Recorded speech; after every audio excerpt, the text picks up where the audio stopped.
And I'm Carly, and my pronouns are she, her, and welcome to the Queer Sober Social Podcast. We're a chill social group of LGBTQIA+ folks who want to do more with their lives than just drinking.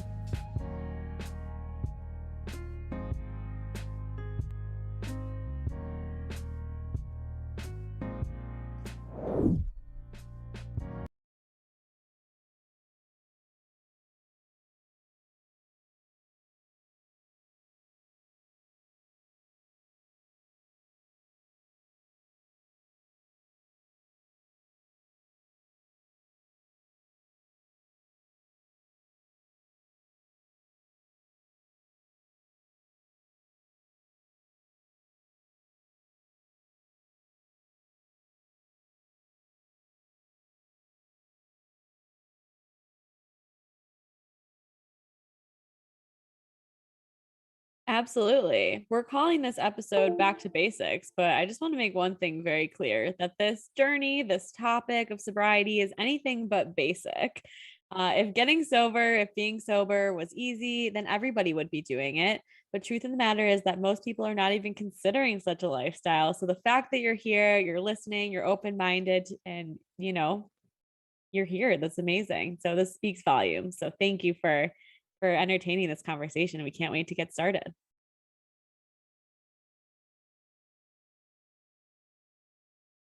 Uh-oh. I can. There we go. Now can you hear me? I hope so. I hope so. Actually, I'm seeing some stuff on here now. Thank you, Big Buddy, for calling it out. Yay. We're a little bit rusty after not Right, exactly. Editing me is going to have a lot of fun just like clipping this part out. But it is recorded on our like backup thing, so it'll be easy to do. So we're good. Okie doke.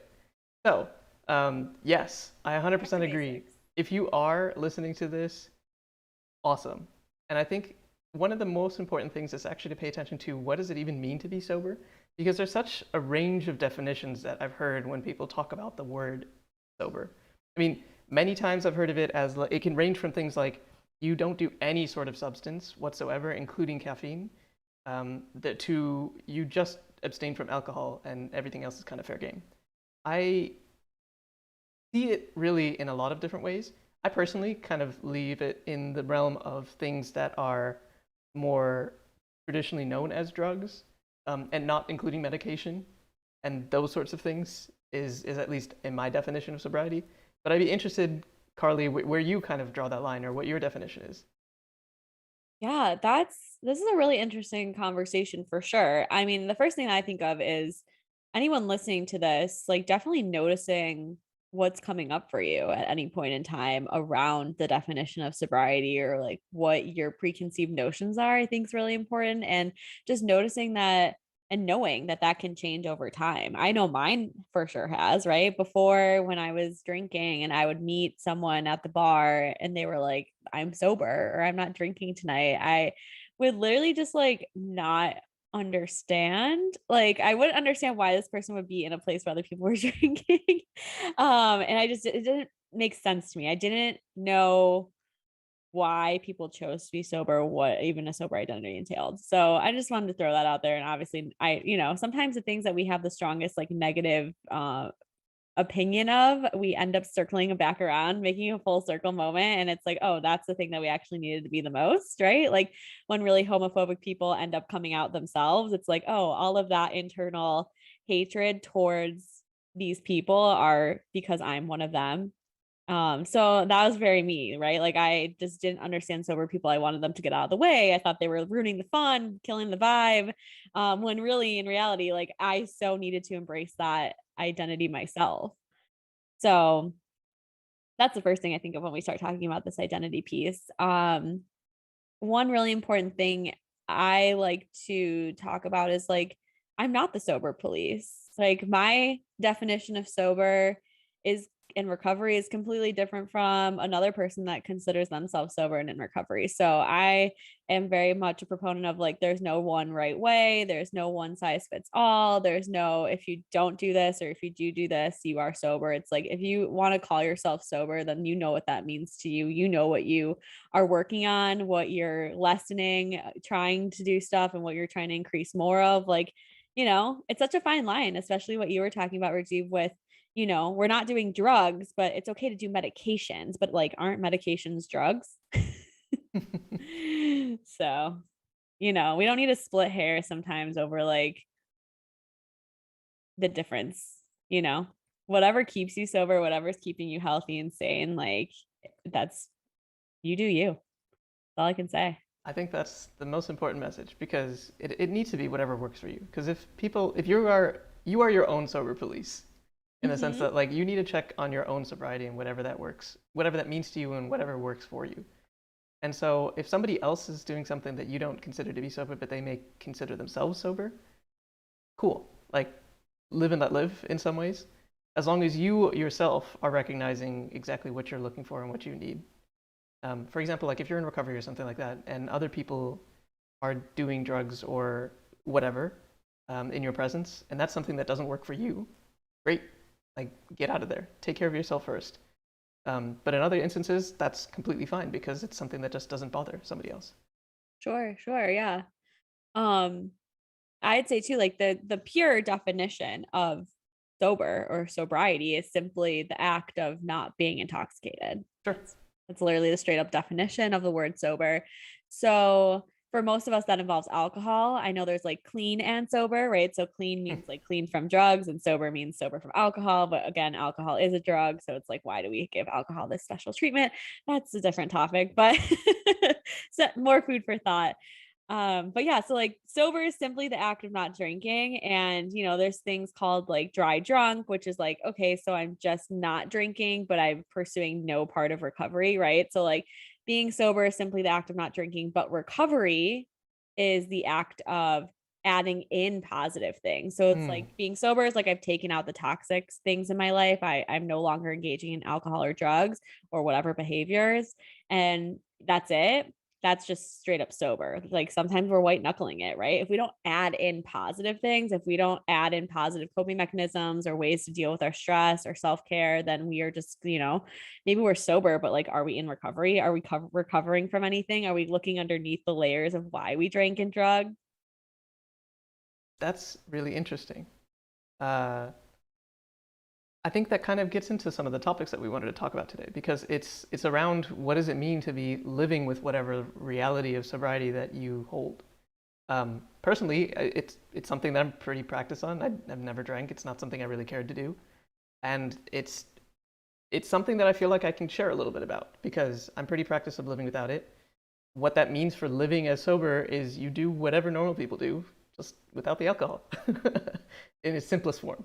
Obviously, that means different things in different contexts, and obviously, if your definition of sobriety may differ, for sure, follow what you need first. I'm going to take the super basic one of at least sobriety, not necessarily recovery. We can definitely maybe tweak some of these and talk about recovery in these contexts as we're talking about it. But we're going to be focusing on a couple of different things.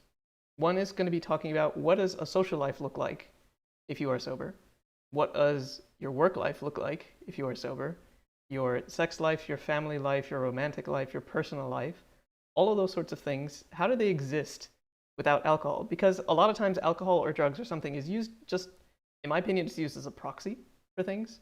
For example, like, I don't know, it's you hold some sort of sentimental value to the use of alcohol or something, and it's just used to facilitate that feeling. That's a sort of like philosophical way of thinking about it. We'll get into more details, but it's there is a way to still keep that same sentiment, to be happy, to like get your pressure release or whatever, but just without alcohol.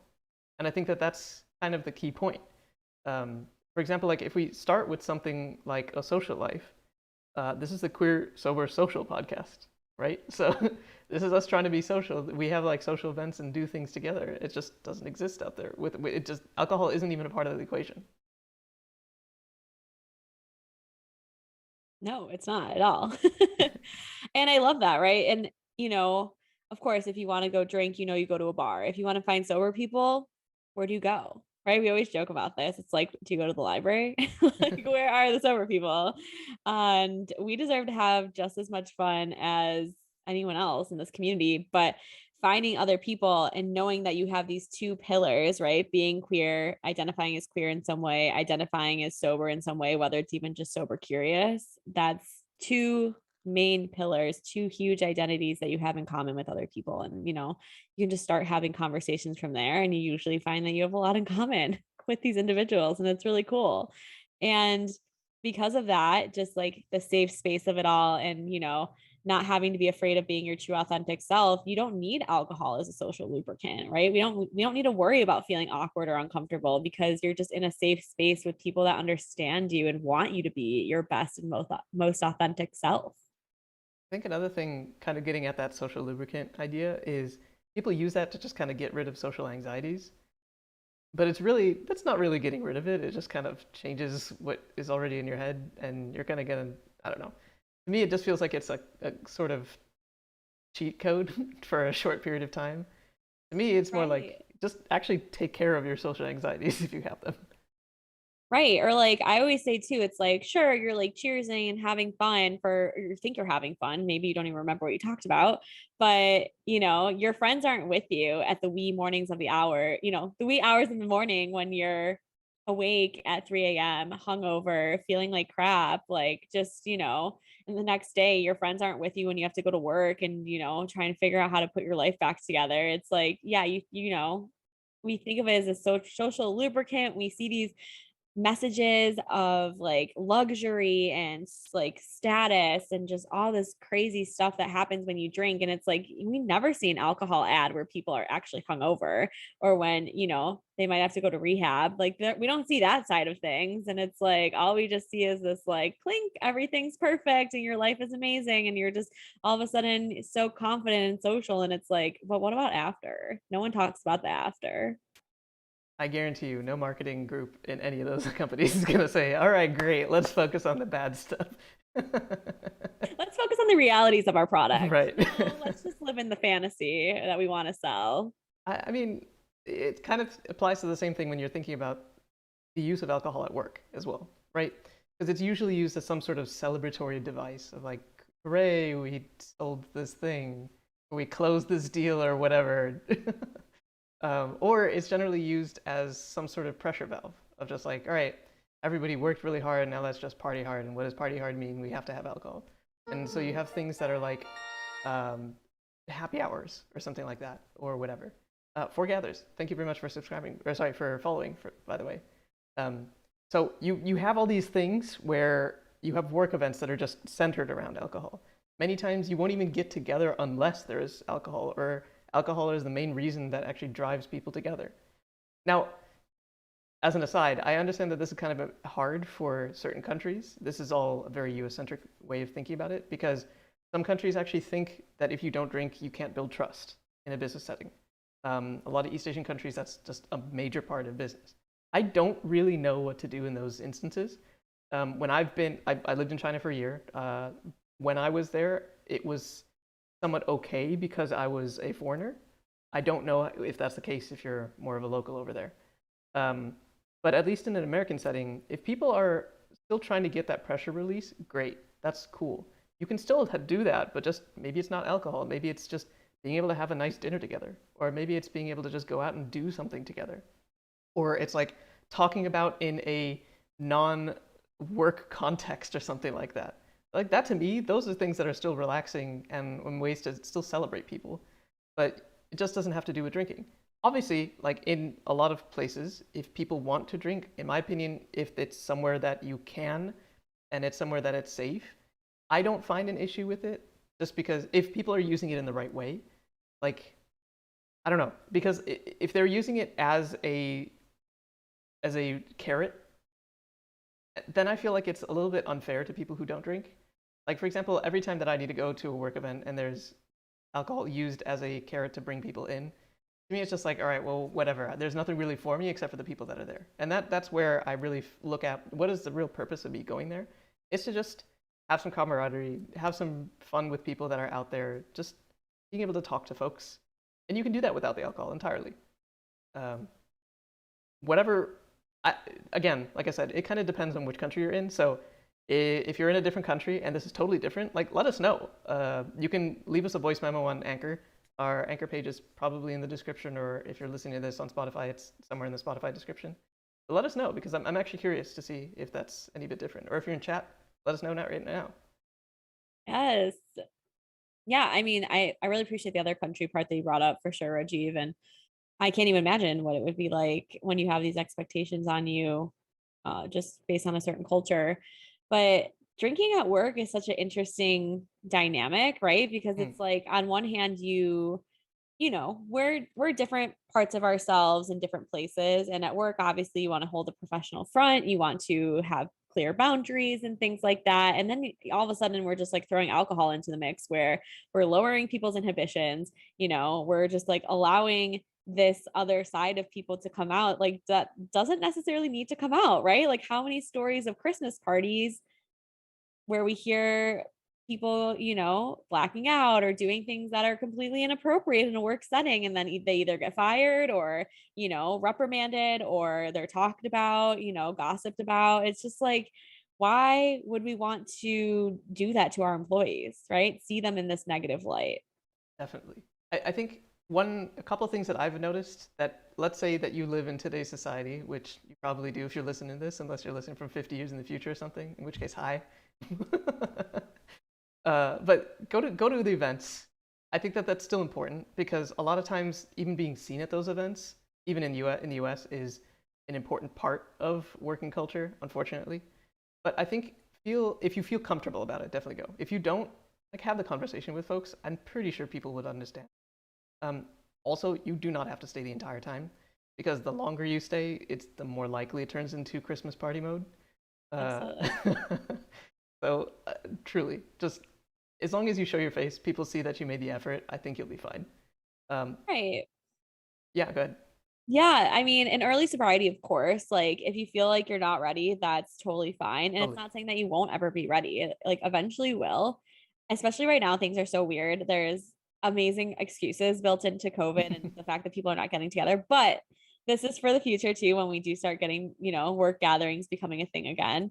And yeah, like Rajiv said, like just make it a mission. Like go in there, show face to who you want to show face to, shake hands or elbows, whatever we do in the future with whoever you want to see, and get out of there, right? If just stay for your business and leave when you feel comfortable, and you don't need to stick around for all these people like getting out of control and saying things that they're not going to remember in the morning. Like just don't be there for that.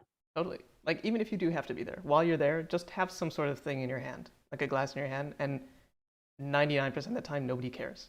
It's No. just a matter of, do you look like everybody who's there? In which case, then you're fine. Doesn't matter whether you have water in there or like a club soda with lime or something like that. Great. Kitty cocktail. Kitty cocktail as an adult, it's like you're living just the highest life on edge. But yeah, nobody, like, that was a huge realization that I had, that like nobody cares what's in your cup. No, And nobody is going to sit there and force feed alcohol down your own throat for the most part, I would hope, especially at a work function. Nobody's going to force feed you anything or a shot. Like you have autonomy. And I think a lot of us, when we hand the keys of our life over to alcohol, like it doesn't feel like it. It feels like alcohol is running the show. It feels mm, like I don't have a choice. I have to, like, I have, a gun to my head and I have to take the shot. It's like, no, it might feel like that. Sure. I'm saying the pressure could feel so intense that it does feel like that, but nobody at the end of the day can operate your limbs, make you take a shot that you don't want to take. And so, yeah, it might involve like saying something or being awkward for a minute, but it's worth being awkward for a minute of your time than, living not in accordance to your values. and that's kind of where I was going with some of the earlier stuff, is like, how do you still maintain the sentiment that's going on there? Why are they trying to make you drink? It's because they're trying to celebrate. Cool. Be celebratory. Just don't drink. And then, because, like, exactly, nobody's going to force you to do anything. Sure. All right. So moving on, I guess, Sure, go for maybe we do get a little wild at the Christmas party. it. Just kidding. But I mean, social lubricant is a really great way to describe how alcohol is used also in, behind closed doors in the bedroom when you're hooking up with people. Maybe there's all these jokes about like, buy me drinks until I look like a 10. And it's like, if you're not interested in someone when you're sober, why would we continue to drink until you are interested in them? So just like lots of question marks around alcohol culture and why this is becoming ingrained in our society. But, you know, it's really great to have a sober clear mind on your on your shoulders, and you're able to be in your body and identify who you find attractive and why you find them attractive, and just going after them in a clear, concise way with boundaries, and just like, seeing like, hey, do we match up right now? And it's really cool because, you're not just like, I don't know. There's the thing about how alcohol works where it deadens your senses, right? So all of your senses, your sense of touch, your sense of, your ability to see, taste, smell. And it's like, okay, if you're doing this thing that's like, you want your senses to be heightened, right? You want to like be sober while another person's touching your body so that you can really get the full feel of that touch and how that touch is making you feel. But alcohol creates this barrier between yourself and another person when you're doing this like really intimate act. And so it's kind of backwards, right? Where it's like, oh, I can't hook up with you unless I have this like poison in my system that makes this more tolerable. And you really put it out there like that, it's like kind of sad. That, yeah, that's bizarre. I mean, there's even the point of just like now people just don't even want to remember it in the first place.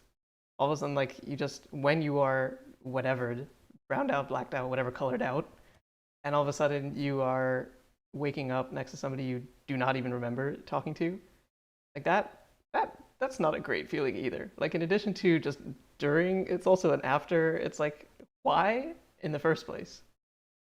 Right. Like, what is the point of having to play detective of your own life? Of what happened? What did I do? What did I say? Who did I, sleep with? Where am I waking up? Where is my stuff? How am I getting home? Like, that is so much mental energy gymnastics that I don't want to be doing. And when you stop doing it, you realize just how much mental space you gain and Hmm. mental clarity.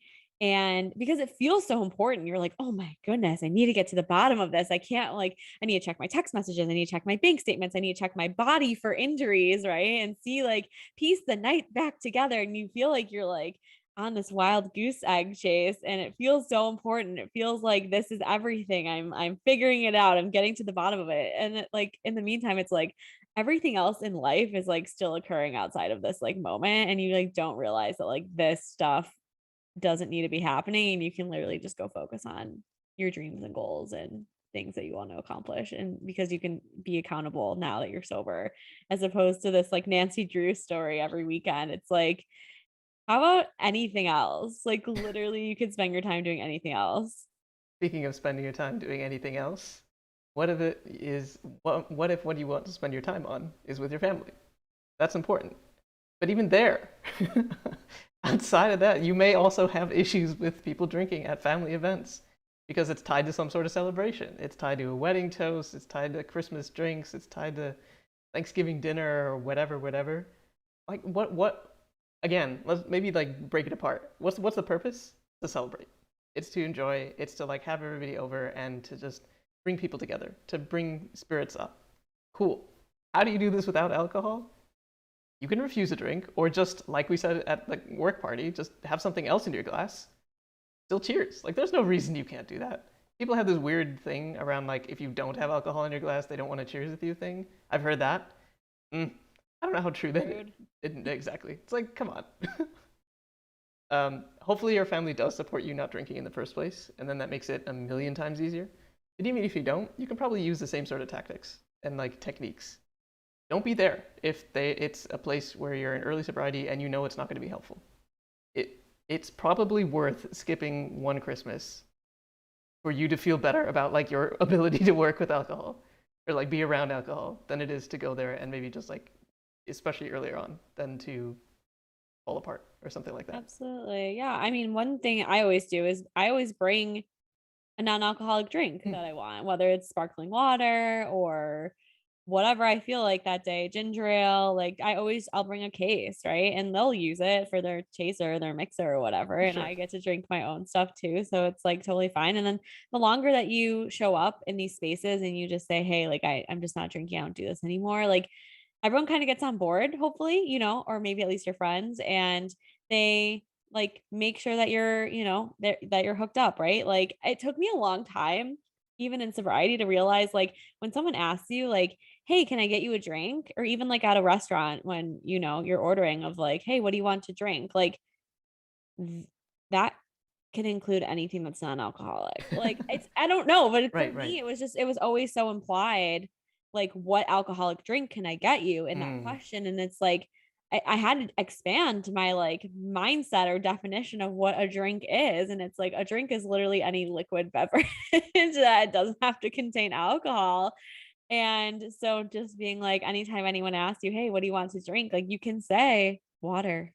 You can say LaCroix or whatever. Like it sounds so silly and simple, but like, yeah, you're allowed to advocate for what you want to drink and what you want it to be, right? Like it doesn't have to have alcohol in it. totally. And if you're still worried about trying to get some sort of like fancier thing that you don't normally drink that just happens to be at this event, like there are plenty of things that are fancy that are non-alcoholic. There's like this great apple, like sparkling apple juice basically that I've had, which is made from apples in So France good. and something like that. It's really good.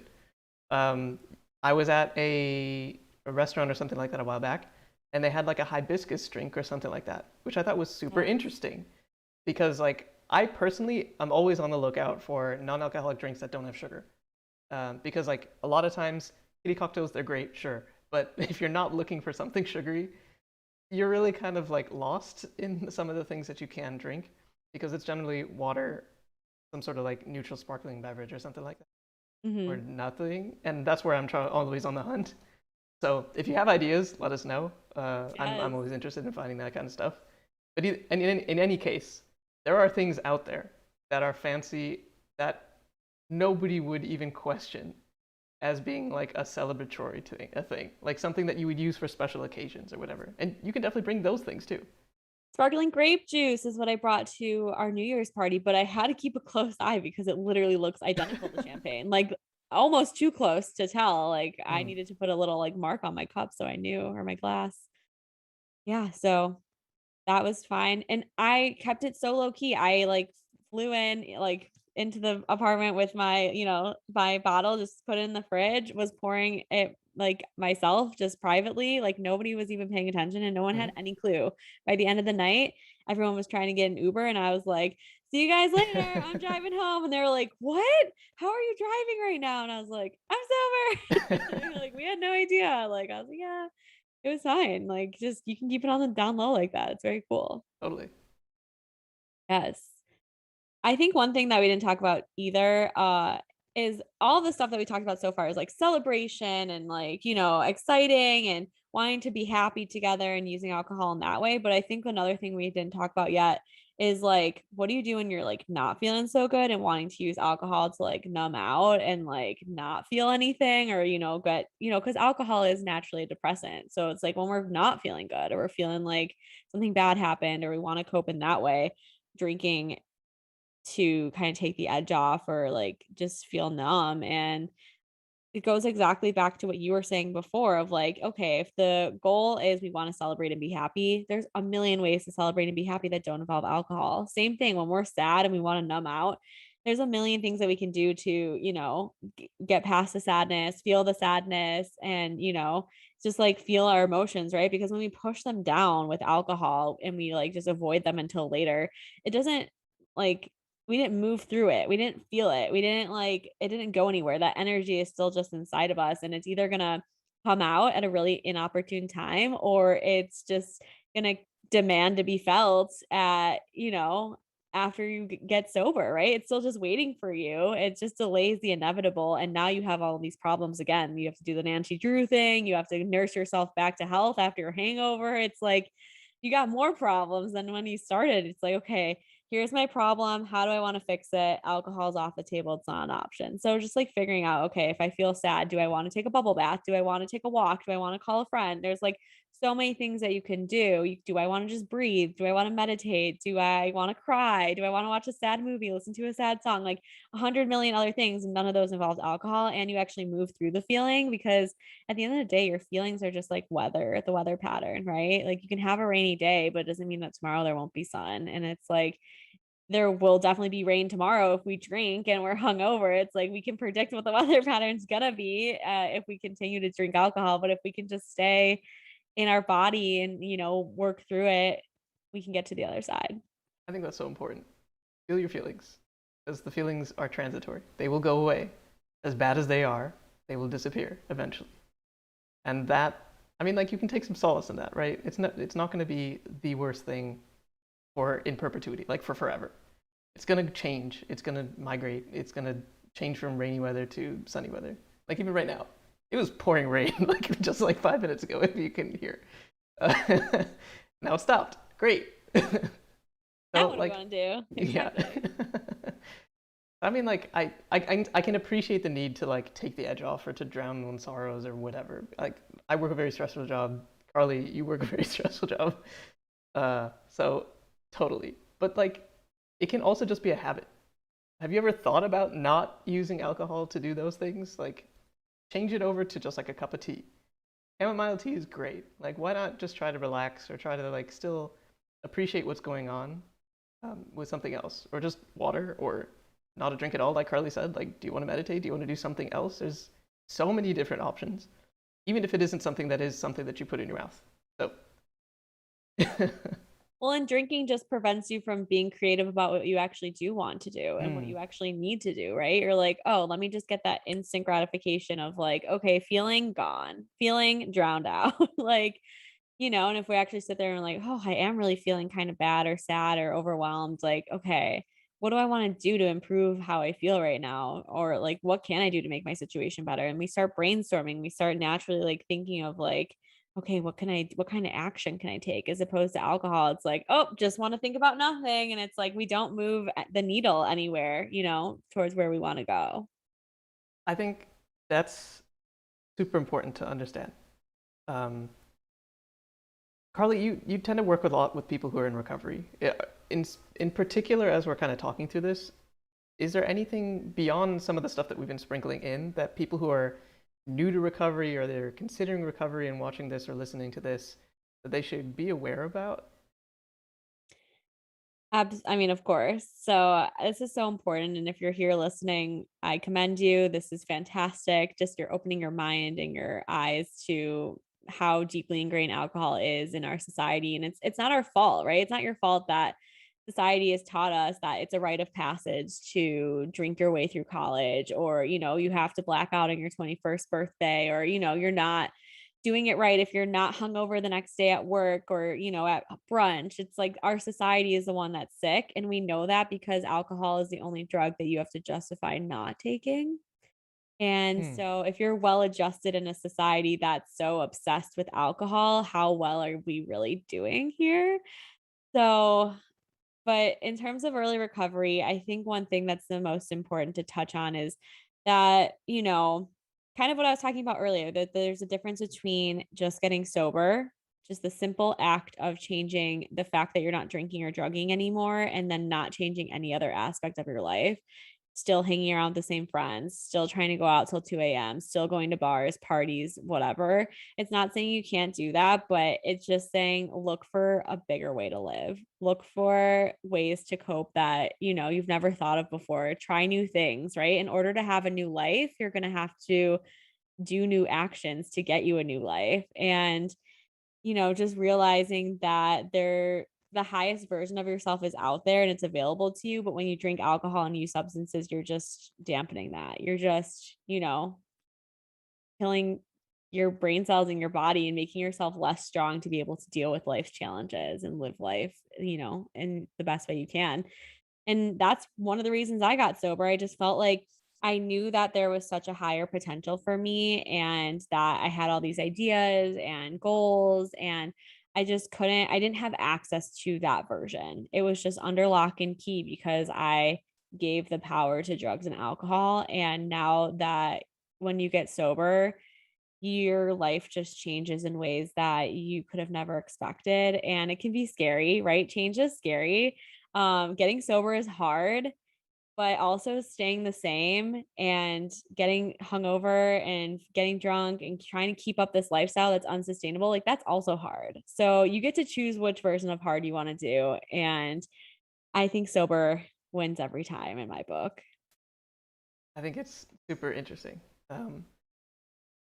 For better or for worse, it's not something that I've had to go on, like a journey that I've had to go on. So I really do appreciate I really do appreciate the perspective that you provide there, Carly. I guess. What about us? What about people like you, Richie? People that are not in recovery, have never drank, just sober comes more naturally to them. I guess, yeah, sure. I mean, like, you can make it easier for people who do not drink to still do the things that you're doing. Like, if you can be a quote unquote sober ally or sober friendly or something like that, you could try to make it obvious. Like, hey, there's this thing that I purposely thought of you that doesn't have alcohol, and it's like special. Because that's part of the point a lot of times of having a drink out there is to do something special. So why not do something special for people who don't drink in the first place? Or maybe host a couple of parties or something like that where alcohol isn't even in your party. I'm guarantee you can still have a banger without any sort of alcohol. And if you're questioning if that's true, I would definitely encourage you to try and see, because people be wanting to have sober fun so badly. But like you were saying, Rajiv, like get sober and find out who your real friends are, right? Because the ones that you can just go and do any activity with where it's not centered around drinking, like that people that are willing to go do that stuff with you, those are your real friends. The people that as soon as you tell them you're not drinking anymore and they're like, see you never, bye. You're like, oh, okay, cool. So our relationship started and ended with the fact that you just wanted a warm body drinking next to you in a bar. Cool. Yeah. It's There's unfortunate. so much more to life outside sitting in a dark room, dark basement, getting drunk with other people. Like there's the entire world is waiting for you. Speaking of the entire world waiting for you, I think we should wrap up today's episode so you too can go out and explore that world that's right in front of you. Make sure to subscribe so you don't miss the next one as it comes out. As we mentioned last time, we're trying to shift over to a once a month schedule, and I say once a month-ish just because of how middle of quarantine life is kind of going. You can find our podcast on all major platforms and the video podcast, which has exclusive content on twitch.tv and on YouTube. Be sure to follow us on Instagram at Queer Sober Social. Contact us at queersobersocial@gmail.com or leave us a voice message on our Anchor page with any questions or stories you'd like to share with us, and they might be featured on the podcast. Thank you for always listening to the Queer Sober Social podcast, and never forget that you are queer enough. You are sober enough. You are enough. Thank you all very much for listening. This is the first time we've been back in a little while, so a little bit of rustiness here and there, but I think it worked out. I think it was a good conversation, Carly, don't you? I think so too. Yeah, I really appreciate doing this with you, Rajiv. So thank you, thank you. And thank you for everyone that's watching and listening. Totally. So we're going to take a quick break. We'll be right back, just as usual. We'll be jumping over to our after show, which will be a lot more freeform than normal, but we'll find out what happens next. Alrighty, see you in a sec. Bye.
everybody. Welcome back. Hello. I just did some ASMR while we were gone, so sorry you all missed it. We'll have to do that in the next video. Could you recreate it for us live here, For my Carly? limoncello LaCroix, it went. I'm obsessed with ASMR, so come at me if you would like to. Also, limoncello is objectively the best flavor of LaCroix. I will just say that. It is our mascot. We're definitely not sponsored, but LaCroix, if you're listening. We are manifesting our sponsorship right now. Exactly. So I just maybe want to like talk a little bit about what this whole new streaming setup is all about, because if you are paying attention to anything that's behind me, this is a new background. I don't know if I actually talked about this in May or anything like that. I don't think so. So I moved, which is great. But also in moving, I got a new computer, which means that a lot of this stuff is going to be a million times easier to do because it's a lot more powerful hardware. A lot of the stuff that I had before was stuff that I was living in China back in 2015 and 16 and built a computer and then just like brought all that stuff to the US. This stuff I bought here and is from 2020 and 2021, so it's all great. You say built a computer so casually. I mean, like, for any of the tech nerds who are listening, that is casual. It's really easy to do so. It's like adult Legos, Carly. Basically, you buy your individual pieces that you want, and then you kind of put them together how you like, and then all of a sudden you have this super cool computer now. And it's functional, and like you can do that for whatever you want. That's amazing. You could host a podcast on there. Yes. Well, I'm so happy for you, Rajiv. Literally call you Daddy Warbucks. Because your new place is sick. Yeah, I mean, been very fortunate in the place that I got to. I'm sure people definitely feel the need to expand coming out of quarantine, or I guess continuing to be in quarantine, I suppose. Yes. I don't know that we ever really came out of it. Because like I used to live in a one bedroom, and my office was in my bedroom, and that's it. And so I was like, all right, I need a bigger space. And quarantine was the perfect time for me to just be able to be like, all right, I'm out of here. Let me go do something new. Let me go get something that has enough space for me and my new life, and live a life that needed the space that I didn't have before. That's what they say. You got to manifest for your future, right? If you want a significant other, you like clear out half the closet, or in Rajeev's case, you just buy another closet. There are 2 closets in this room. So. That's what I'm saying. You know, clear out space and, you know, make sure that there's like half of everything ready to go. And the person will just slide right in to the life that you've opened up for them. To the DMs of the life that you created. Be the DM that you want in the world. I think that's an amazing way to live. Just be the DMs that you want to be slid right into. Yes. That's amazing. I talk about that too a lot, of like, if I met myself while I was still drinking, like, would I want to be friends with that person? And it's like, probably not. So like, I'm just going to try and be a person today that I think I'd want to be friends with. And that's how I live my life. I'd be friends with you, Carly, right now. I mean, thank you, Rajiv. I mean, it's kind of cheating because we already are friends, but like we are 97% match on OkCupid. No, I thought it was higher or something. No, 97 is pretty 97. High. I would say it's only 3% missing, and I think yeah, there's definitely 3% of differences we can note between ourselves. Actually, that's fair. We can definitely talk about 3% difference. But yeah, I think that's another cool part about sobriety is identifying people that you think are really cool, that you admire, and then like actually getting to become friends with them. That's been new for me because usually I just admire people from afar and they don't want to be friends with me, or they didn't want to be friends with me. I was a shithead. I was very obnoxious and very immature, and then just did like a complete 180. Now I can still be obnoxious sometimes, but the maturity is definitely there. There's a difference between like being obnoxious when you don't want to be, and it's just like all the time obnoxious, and then when you're like tactical about your obnoxiousness. Yes, I like thrive when I'm around other people. I mean, obviously I'm like classic extrovert of like I gain energy from being around people and I just want to be the center of attention.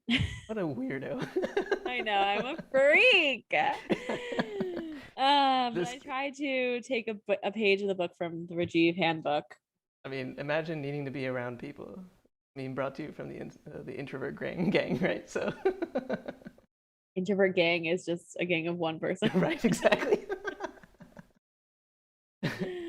I mean, Carly, what have you been doing as of the past few months, basically, in the summer, in the brief period of time where we thought COVID was over and that the world I was free and open? know. What happened? We threw caution and our masks to the wind preemptively, just just prematurely. And that was cool for a minute when we're like thought COVID was over. And then COVID said, nuh-uh, get back inside. What are you all doing out here maskless? Kind of think this is a joke. So yeah, I mean, summer was interesting. I can't believe it's August again. I don't understand. It feels like it was August like yesterday. August Hmm. 2020 feels like it was last night. Very confusing to me, but yeah, things have been good. I have been working a lot. I am enjoying my job a lot and just really hunkering down again. I don't know. It's really bizarre because March 2020 feels so vivid in my memory. Mm. And we are so far away from that, but it feels like it was so close in its grand scheme of things. And this just feels like this really weird bubble of time of like, I'm like putting the work in, I'm grinding. And then, like, when we come out of this, like, things are just still going to be so different. I don't know. It feels very much like still that I like that metaphor that I use of like, this is a cocoon, everything is mush, right? Everything kind of feels like mush. And when we emerge, we'll be beautiful butterflies. I think it's a great analogy. Um, Although being mush is really fun, I'm sure. Mush sucks, right? Being mush means that we can go from like being told we can not wear masks and then the pandemic's over, and then it's like, oh, we're gonna go mush over here, and we're stuck wearing masks again, which is fine. Like, whatever, wearing a mask is not hard to do, but it's like behind that of like how like even now I like get nervous. And it's like I wasn't nervous just a few months ago being around people without masks on, but now I'm nervous again, right? Now I get that feeling of like, oh no, where's my mask? Oh no, we're too close to each other. Around people I like know and love, and it's like scary. I hate being scared. That's true. I think after over a year of just fear being around, I think people are just tired. Yeah. I mean, there's this thing, it's called like auto stress, where it's like you've just been so stressed that it's just like compounded. If every day you're just stressed out about the same thing, which is we've all have been, it just manifests in ways that you can't even believe, whether it's your mental health, your physical health, like just everything. So just being really kind to myself and just being like, this is the weirdest thing that we've ever gone through ever. And we can't even fully process it because you can't process something until it's over. And it's like, it's just never ending right now. So we can't process it. We can't even process things that happened last year. So it's just like, don't worry. We'll process it all when it's over, but it's not over. So just keep going. Like, that's my PSA. PSA, uh, don't worry, keep going. Do it. I Do know. it. Wear a mask. Well, What about, I know, what are your thoughts on all this? I mean, it's completely fair advice. Definitely, please be safe out there. Uh, we also have a couple episodes on COVID that, weirdly enough, are still very relevant. So you can check those out. Never The thought I'd be COVID saying that like a year 2.0. later. Oh, I know.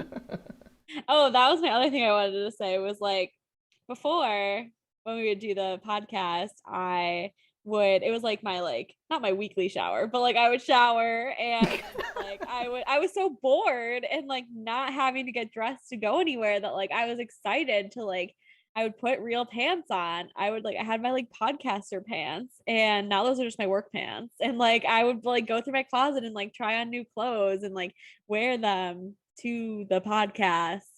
And now I can't be bothered. Like now I'm dressing down for the podcast because I've been going in, I've been wearing my work clothes. So it's like the opposite. Like I got my sunglasses on my head, I got my t-shirt on, like I have not showered. So thankfully you can't smell me through the screen, but we be out here. So like it was my like once a week, like get all dolled up and fancy for the podcast. And now it's like I can't be bothered. So that's different. I feel like maybe we'll see what happens. We need those iconic Carly fashions back. Oh, thank you. The Carly fashion.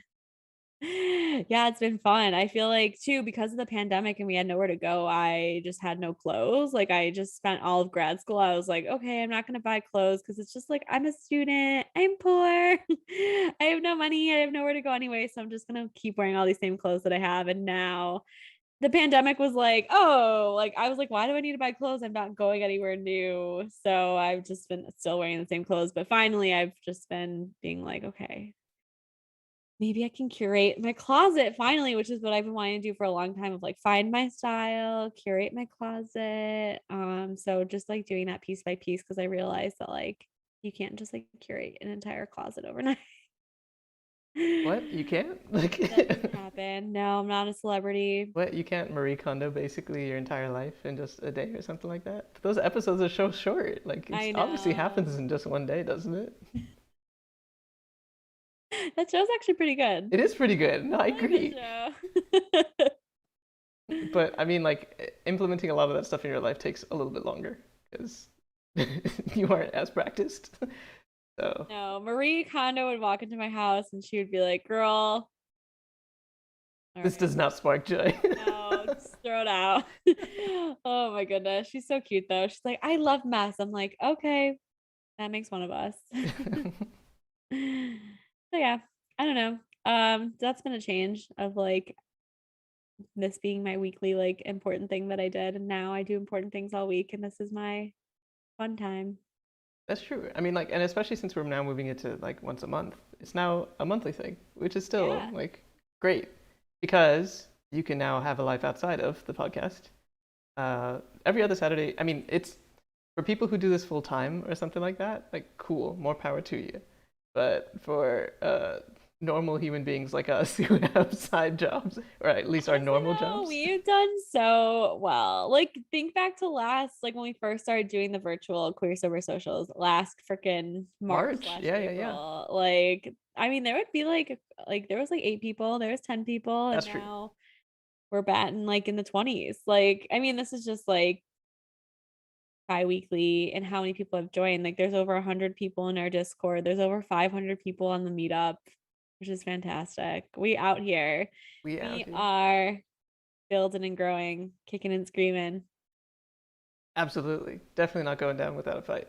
Uh-uh. And also, because things have been growing so fast and things are now at such a size, it's nice because um, we are able to have different events at different times. And so it feels like there's something happening all the time, which Yes. technically there isn't, but it's still like a lot of things happening in different formats and different forums and different places, some of them virtual, some of them in person.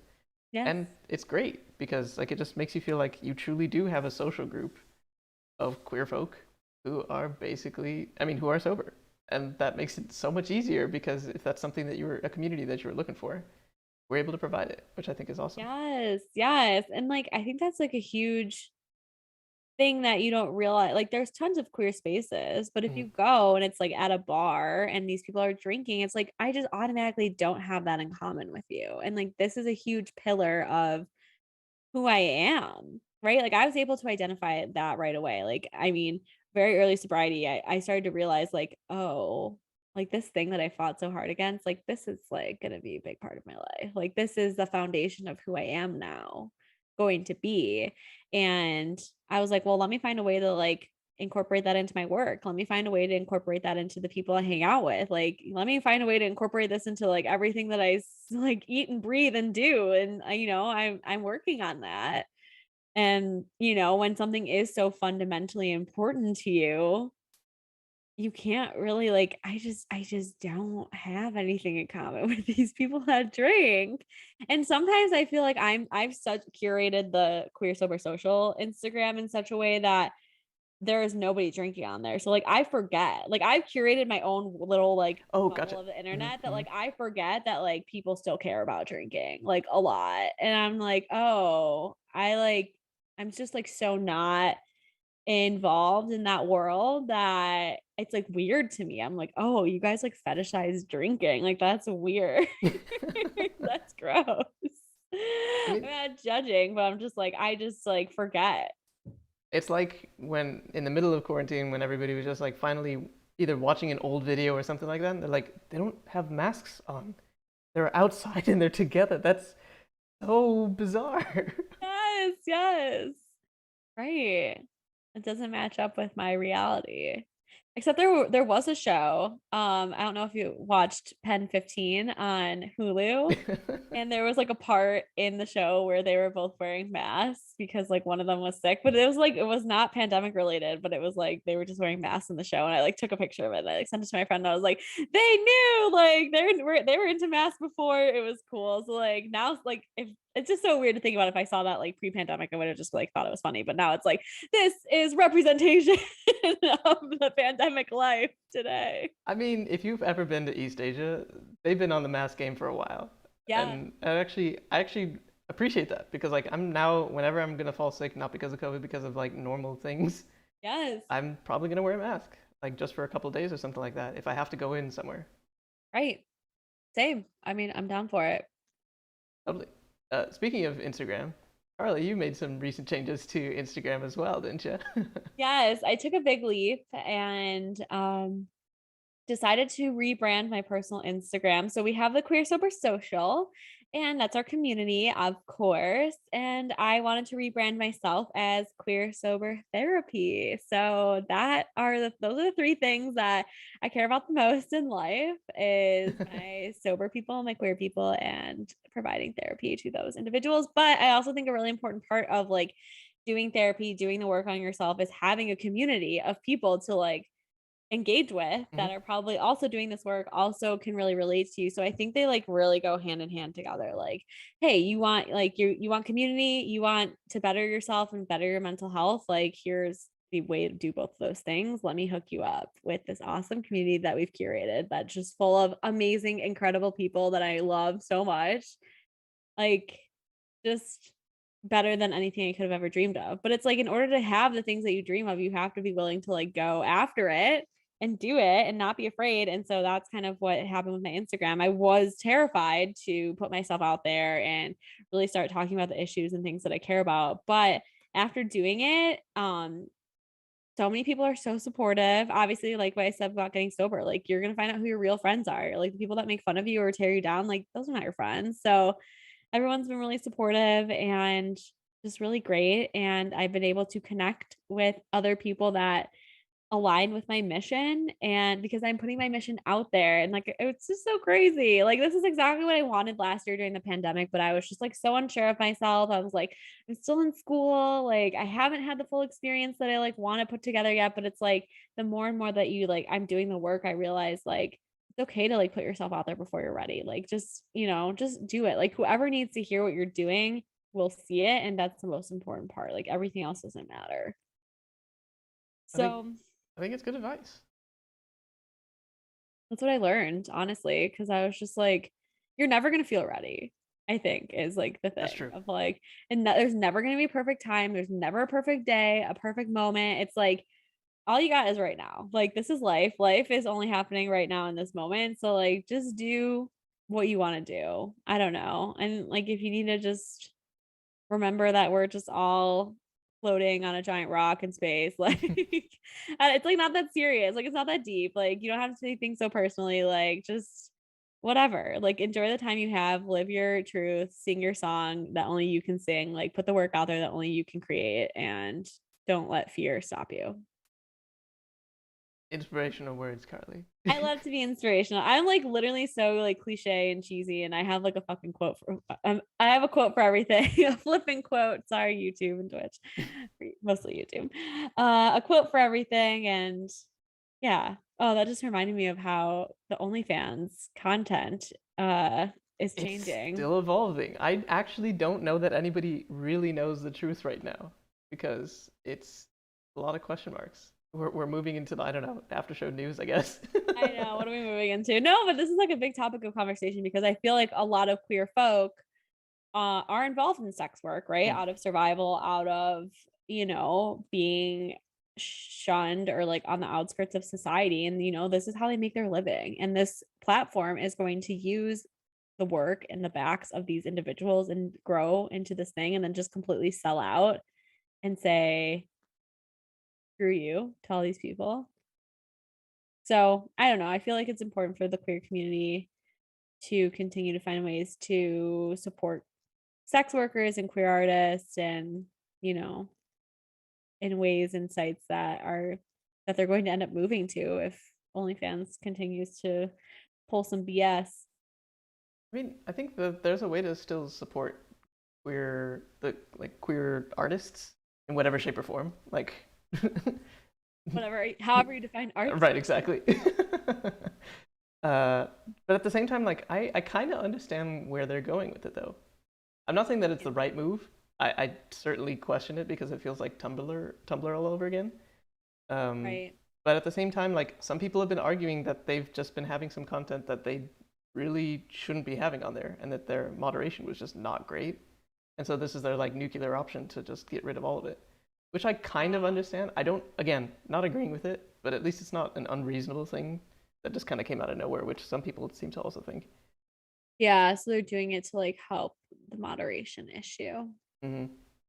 But in the end, like, a lot of people who actively wanted to be on there and were doing things properly get caught in the crossfire, I guess. Yeah, that stinks. Totally.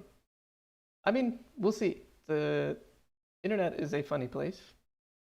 And like, the world is a funny place right now. Who knows what's going to happen next? Maybe, I don't know. OnlyFans apparently is trying to then turn it into athletes, social coaches, like fashion advice, It's okay. cooking type of things here and there. I know. Who knows, right? Who knows? Who knows indeed. Right, maybe the backlash. Sometimes when the backlash is very strong to something, they like, okay, if the moderation's an issue, then enough people will like step up to be moderators or like it can get resolved because there's such backlash. That's why it's always good to speak out about the things that we're upset about.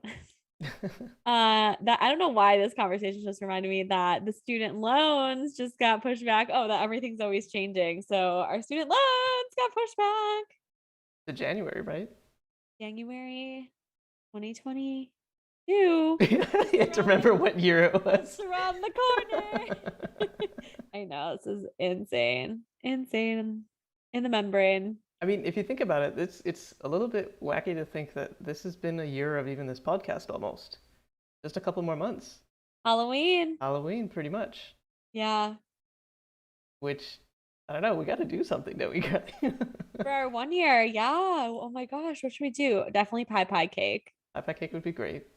Yes. It's also Pride Month in Chicago. Weirdly enough, I mean, we moved it to it's Pride Month somehow. It is. I think 2020, 2021, like COVID. I know, it just keeps getting pushed back. Well, like, who knows? Like, is it going to be Pride Month? Actually, that's October? fair. Who knows? The queers do love a good Halloween month, and I want to figure out what I want to be for Halloween this year. It's gay Christmas, obviously. Mm-hmm. So. And Drag Race is the queer Super Bowl. I had not heard that, but I 100% believe in it. So it is. Oh my god! If anyone's watching All Star 6, please talk to me. Nobody will talk to me. Please vote on your phones now. I know.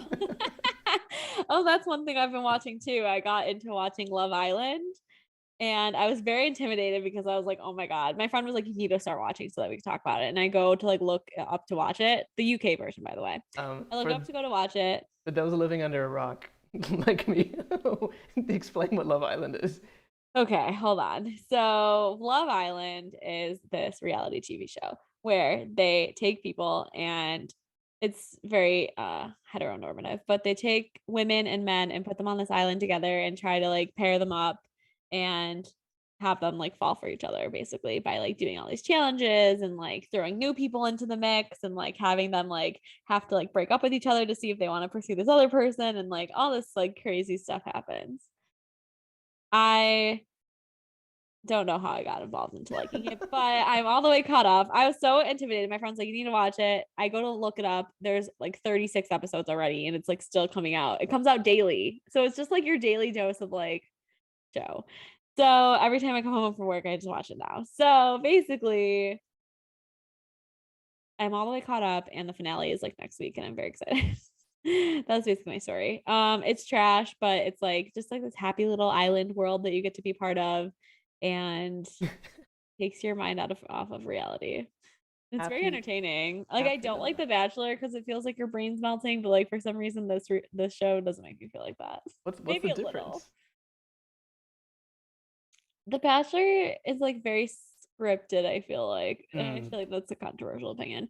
But there's like a heavy like the producers have a heavy hand. I don't it's just different because like there's no like there's a host, but like she's not like in it. Like it's just like it's kind of like more like Big Brother-ish where they're just like all in this like house together. mm. Oh, it's so good. It's like so bad that it's good. It's not even bad, it's good. Anyway, so that's been my thing. I'm watching Drag Race and Love Island. I Yeah. just finished. I super late to the party, but I just finished Sense8, which is on Netflix. Have you ever seen it No. or heard of it? It's a sci-fi type show, but was like way too ahead of itself and has like super good queer representation. Um, Ooh. it's made by the Wachowski siblings, Cool. and so like people who made the Matrix and all that kind of things. So it's like if you're kind of interested in psychological type of things, great. Um, they have into ish, two ish queer relationships in there. Yes, Big Daddy BD, like oh my god, I love Sense8. Yes, 100%. It's very good. Um, Yes. there there are some very often some very orgy filled scenes basically in there. I'm So listening. if that's so if that's of any interest, get pulled in for that and stay for the story, I guess. That's amazing. That's so funny. Um, I'm trying to think of other things that I've been watching recently. A bunch of like HBO series. I watched Hacks, which was hilarious, and there was queer representation in there because the main character is bi. And there was also queer representation in the other HBO thing I watched, which was Mayor of Easttown. There's like a small queer storyline, but I was like, yes, queer storylines. Oh, there's two queer storylines in that one. That was a good one. It's like 8 episodes. Get the story beginning to end. Amazing. It has Kate Winslet, who I love. So highly recommend that. Big Daddy BDE says, "Guess who?" Lol. I can think of only two people. So. Oh man. What should we do, Rajiv? Should we play some Among Us? Is it too late? No, I don't think so. We can do something for a little bit. Let's All see if right. it crashes and dies, but we'll Okay. see. If it crashes and dies, we'll We'll end the stream. see you guys later. But if it lives, then it's gonna be really entertaining because it's been a while since I've played. Let's see if I remember my password. Hey, first try. Wow, that never happens to me. um, oh man, I didn't install it in here. Actually, no, it'll take all of like 5 seconds. All right, no rush. All that F. Well, in the meantime, if you don't have Among Us downloaded on your device, please get it ready. I think I haven't played it in so long that I'm gonna have to like re-download it. That's exactly what's happening. Is Ah, it's been a minute. I know. Think about all like the phases of your pandemic. yeah, I mean, we had Jackbox stuff for a little bit. That'll be Uh, fun. I think we can get back into that in the winter. I think so too. I think there's probably, hey, it's downloaded, great. I think we could also maybe play it on stream or something like that. By the way, if you are watching and you would like to play with us, I will make sure that the code is visible. But there is technically a new, let me see. Yes. Let me bring in the camera because I actually think that was better. It's gonna be great. Sorry to put you on the spot and make you do all this work, Rajiv. No, that's okay. It's all good. Very quickly, just shrinking us down so we'll exist in the corner. Like the good streamers we are. We're amazing streamers. Right, exactly. We should get Twitch shirts. I think we need that for sure. I think so. We should get a TwitchCon, which is a thing. TwitchCon is the thing? Okay. It is a thing. Good to know. Good to know. Okay, so I think it works. And let me start the game. If you have no idea what we're talking about or doing, still come because it's very fun. I promise you will have a good time.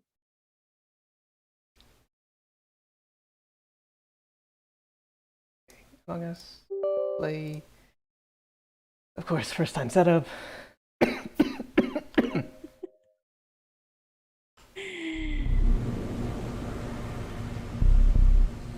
right, y'all. Okay. Ready for this. Okay, I'm gonna transition. Hold on, I gotta make sure to transition right. Here we go. Hold your breath, everyone. Hey. Okay, if you are on the stream right now, you're probably seeing. And there we go. It works. It worked perfectly. Okay. Steve, you did a good job building your computer.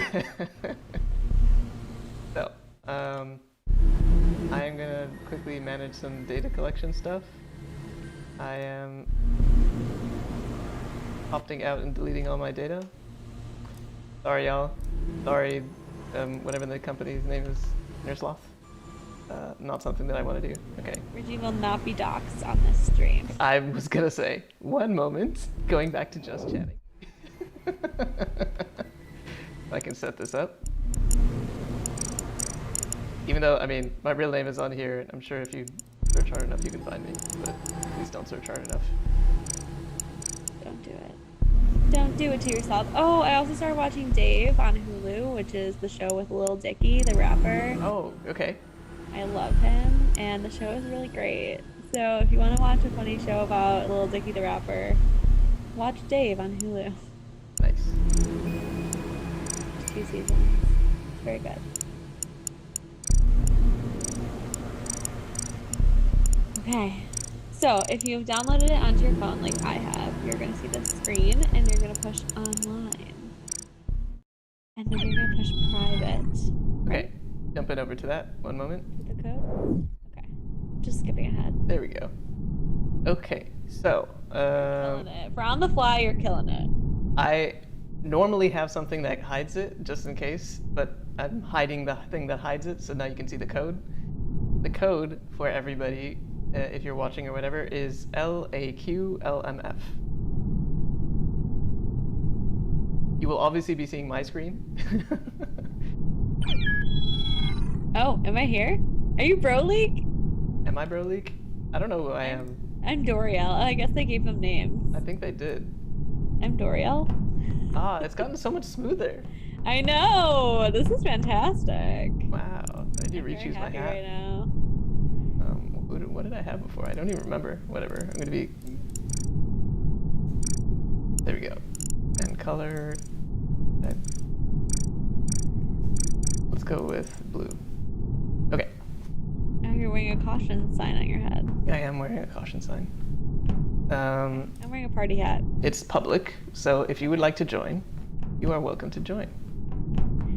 Cool. Are there's only 4 people you put in this? Yeah, so it's like a little bit faster for us to find people. Oh, that's fine. Okay. Who's gonna join us? Come on, people, you can do it.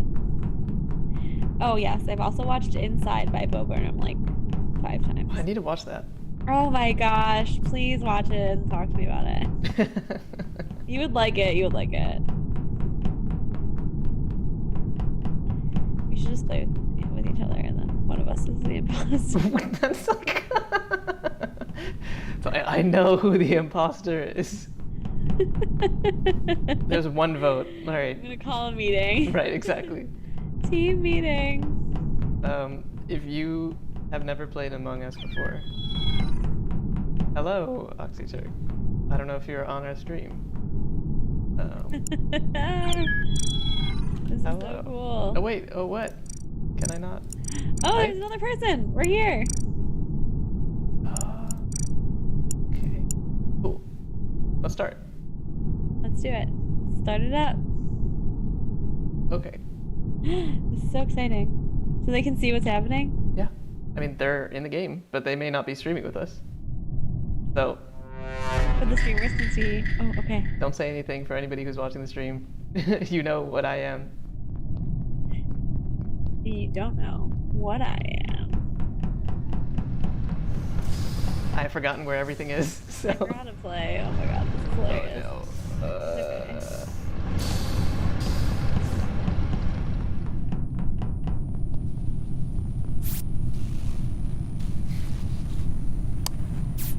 Okay, cool. This is very exciting. Oh, that's nice. Now they have things that they have changed that I cannot say because it'll say something. Oh.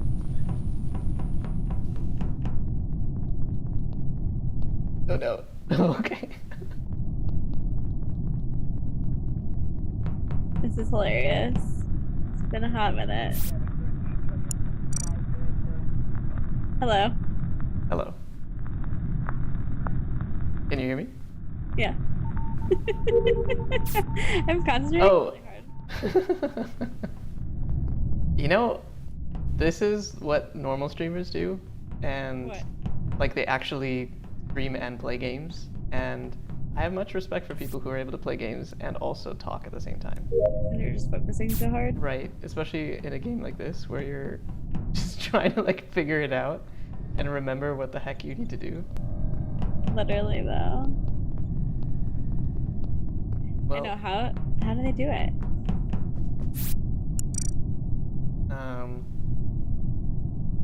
Nobody has died yet. That's Are you asking for more people to die? that's sus. I'm sure somebody is just like laying there and I'm just like not paying attention at all. I know, it's easier when there's more people because then they can report on things that are happening. Right. Also, it was really fun when we did play with the QSS. Oh no! We were all in a Oxy Turk. Oh no. Oh, Oh no, can I not talk? Oh. isn't it? You can't chat? But you can. Status, location, electrical. I don't know how this works anymore. I know, this is bad. Alright, we should have prepped. We should have prepared. I do want to play this again though. This is fun. It's really fun too when you're in the Discord with us and we're all like in a room playing together and we can all talk. And then like, remember when all the people were getting really mad at Dave? Like the random people?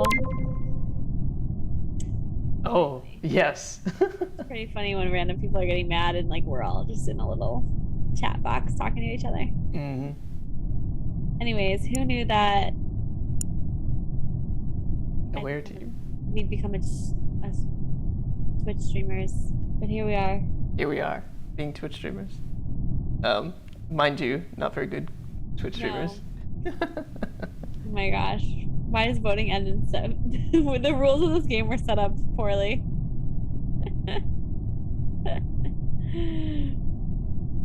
Alright. I'm gonna We'll have to move. do better for next time. I'm gonna keep that move chat. It's okay. Maybe we should just both go to a random room where there's like 10. Actually, that's probably better. Okay, All right, next game. Let's definitely do that. Because Alright, forget that this happened. I'm sure that in 48 seconds, 45 seconds, we will win. So I'm sure we'll be good. Yeah, there we go. Okay, I left. Okay, I'm quitting as well. Let me quickly change my name. Oh, you can just randomize your name. You don't have a choice. Dang. Wow, Dang, it's this has probably changed a lot. People are making probably bad names. All right, how about you find a room, let me know what the code is, and I'll enter the code. Okay, my name hasn't changed. My name has improved greatly, and my little being is 3'6" and weighs 92 pounds.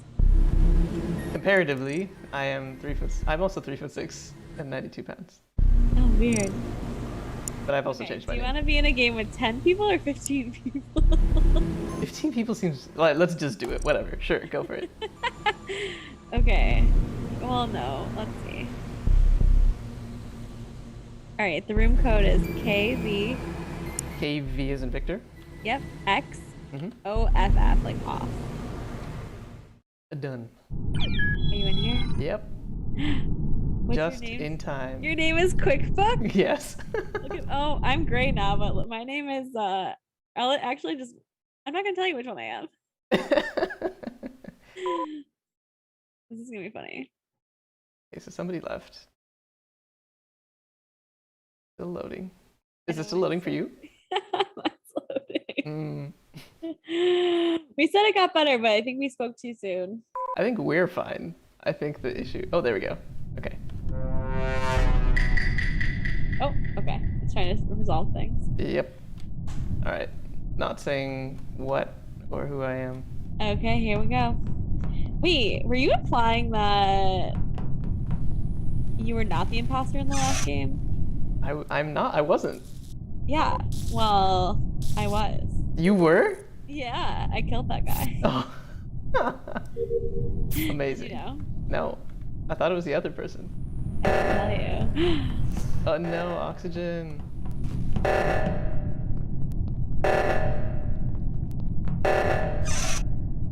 There's so many people running around on this one. It's so crazy.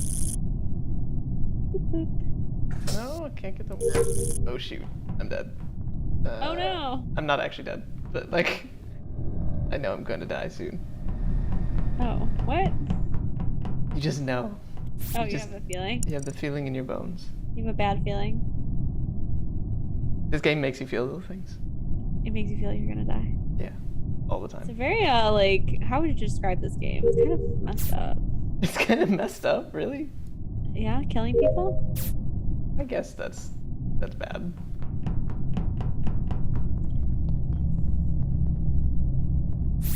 Oh, shoot. Oh shoot, you found somebody?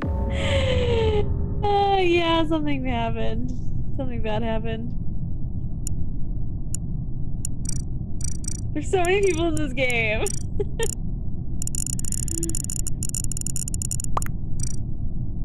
What? Windy arm. Windy arm! Oh, shoot. How come I can't type? No, you can't anymore. Oh.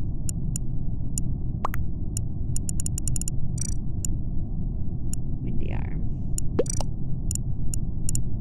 Windy arm. Do you see what my name is? No. I don't know who you are. I have the party hat on and my name is Salty Cap. I'm the gray one. I see you. Alright, we ejected this person. Oh, what? They were not. See, that's why. You can't just like jettison people. 3 imposters remain. Who are they? This is fun. This is way more fun with more people. It is. It's a lot harder as well. It is, for sure. Because like I can't keep track of everybody. Forget about like try to accuse people.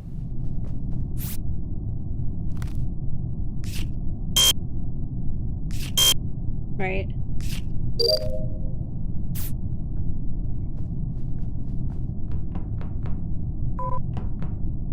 I remember the first time I was playing this, I got so much anxiety because I was like, oh my god, how do you like make sure that they don't know? You had so much anxiety the first time you played this? Yes, because you like want to be secretive and stuff. And nobody like suspects you. You're doing shady stuff. You like want to be doing shady stuff, but also like not be doing shady stuff. Totally. Wait, oxygen. No, we need 2 people over there. I'm on the other side. Get it. But don't die. At the same time. Wait, oh shoot, wrong side. Oh god, we're gonna die. Are we? Oh my god, so close. We didn't. We're 2 seconds away from dying. I mean, with that attitude, yeah. I would say so. Oh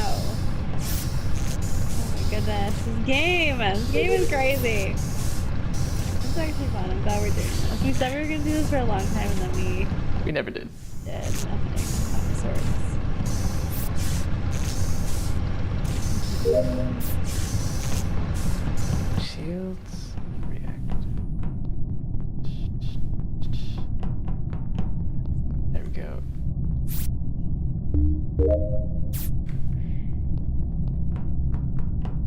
Oh boy. Oh no. Found a dead Nobody's body. dead. 2 people. 2 people are dead. Whoa! Like there's so many people that are A dead. lot of people are dead. Oh, I forgot what room I was in. What room was I in? Electrical? Why can't I type? You have to like say how you wanna. Oh. Yeah! Oh.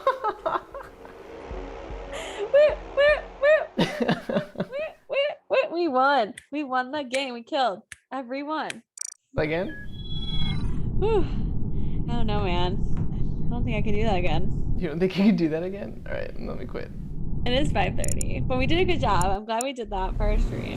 We did. I hope everyone enjoyed that. That was very entertaining for me personally. If you have not played Among Us, highly recommend. Highly recommend it. I've also been playing a lot of chess. Chess has been my game of choice. My friend started a chess club. Wait, for real? Brushing up on my chess. Yeah, Pandemic Chess Club. After watching Queen's Gambit. I was gonna say, are you pulling a Queen's Gambit? It's so Queen's Gambit. Oof, I would watch that again in a heartbeat. Actually, me too. It was so good. Okay, so I think we should probably end here because it is 5:30. Thanks as you everyone said. for streaming with us. This is so fun. I miss doing this a lot. Totally. Join us on the next one where we'll probably be some sort of like hybrid podcast and Twitch streaming thing again. We're gonna explore some games to bring to you live. Totally. We'll do that. Wait. All right, y'all. Alrighty. Thanks, everybody. See you later. Take care. Bye.